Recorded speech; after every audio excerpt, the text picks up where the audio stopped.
Welcome to Tenor Tech, where I solve the problems you didn't even know you had. You start with the needle up and the presser foot raised so the tension discs can open.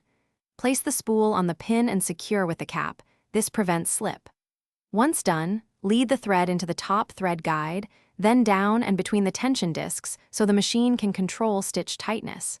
Make sure the thread seats fully in the tension. If it won't, recheck the presser foot position so the discs open correctly. Bring the thread up until it catches the K-cup lever, and pass it through the lever's eye from top to bottom so tension responds with needle movement. Then guide the thread down through the remaining thread guides along the faceplate toward the needle, keeping tension even. You want a clean, uninterrupted path. Make sure the spool sits freely and the cap isn't rubbing the thread. If the thread rubs, reposition the spool or change cap size to prevent breaks. Thread the needle from front to back. Use a needle threader if your eyes tire.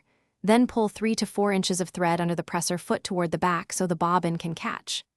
Once threaded, lower the presser foot and slowly turn the handwheel toward you to verify the needle picks up the bobbin thread cleanly. If it skips or breaks, check needle size and orientation, reseat the bobbin, and confirm tension settings. A bent needle or wrong bobbin orientation is the usual culprit. Thanks for watching. Subscribe to keep your life in tune.